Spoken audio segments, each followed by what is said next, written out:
পাওয়া যায় এবং ওই ঘটনায় কিন্তু আসামি অ্যারেস্ট হয় পরবর্তীতে। প্রিয় দর্শক, এই নূর মোহাম্মদ এবং তমিজউদ্দিনের সাথেই চলে এসেছিল কাইথুচিং মারমা এবং তারা যে ভিকটিমকে খুঁজতে বেরিয়েছিল নুরুল কবির, তার লাশও কিন্তু পাওয়া গিয়েছে। তারও ঠিক একই অবস্থায় এরকম গলিত লাশই পাওয়া গিয়েছে।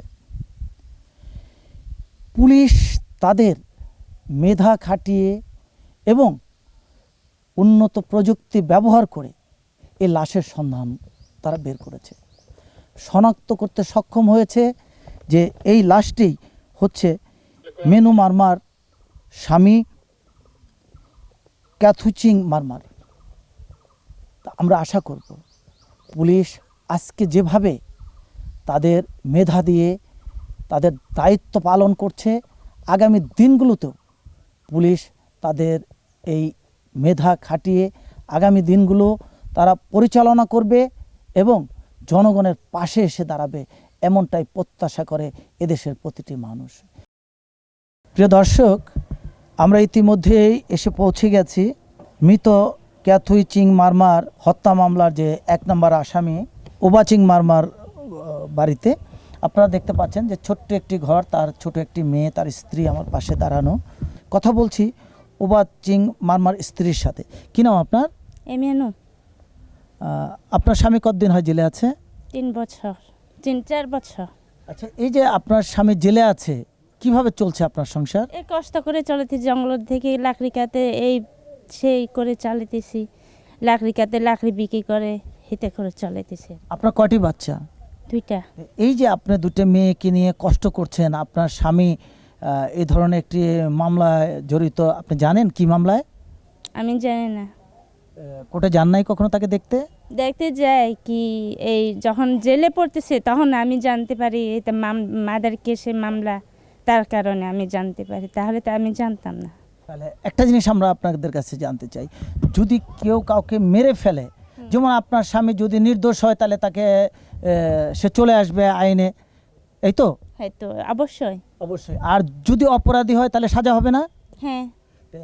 যারা অপরাধ করে তাদের কি হওয়া উচিত?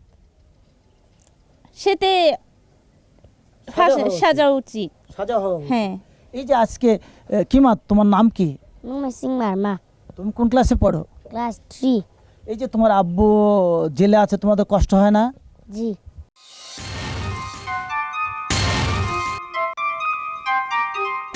প্রিয় দর্শক, আমরা আরেকটি আসামির বাড়িতে এসেছি।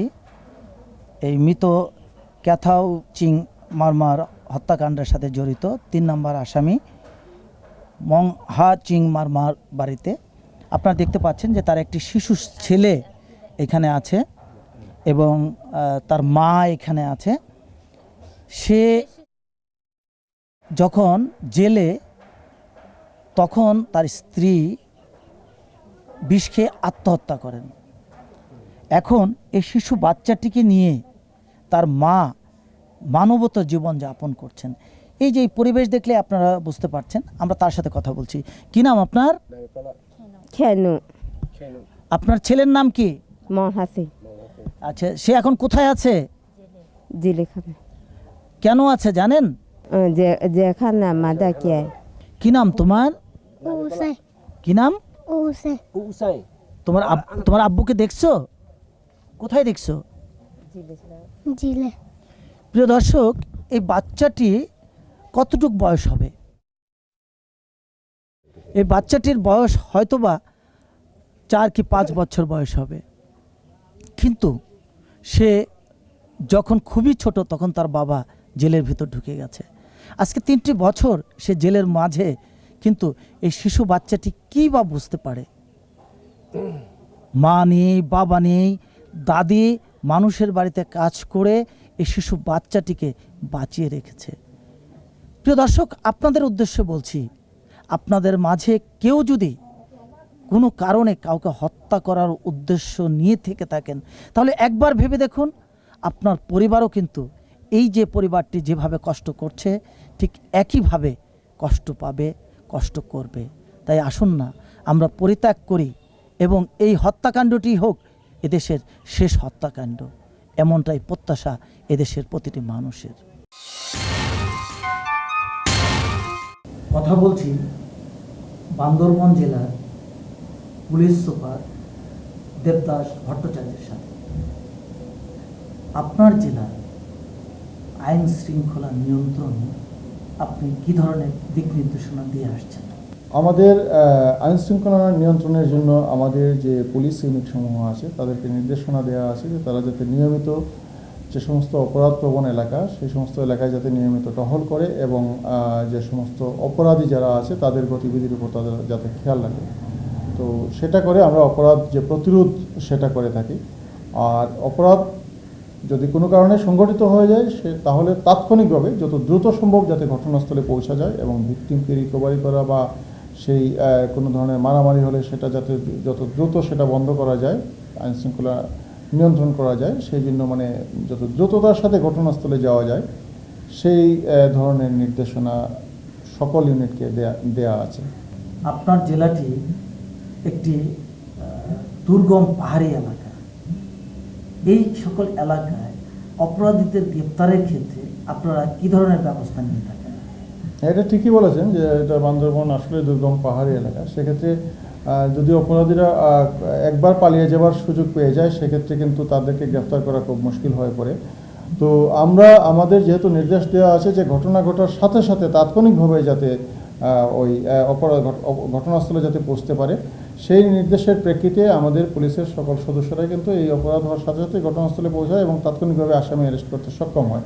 এছাড়াও কোনো ক্ষেত্রে যদি আসামি সেই মুহূর্তে পালিয়ে যায় তাহলে আমরা আমাদের যে তথ্য প্রযুক্তির মাধ্যমে সেই সহায়তা নিয়ে আমরা তার যে অপরাধ তার অবস্থান স্থল সেটাকে আমরা শনাক্ত করে তাকে গ্রেফতার করতে সক্ষম হই।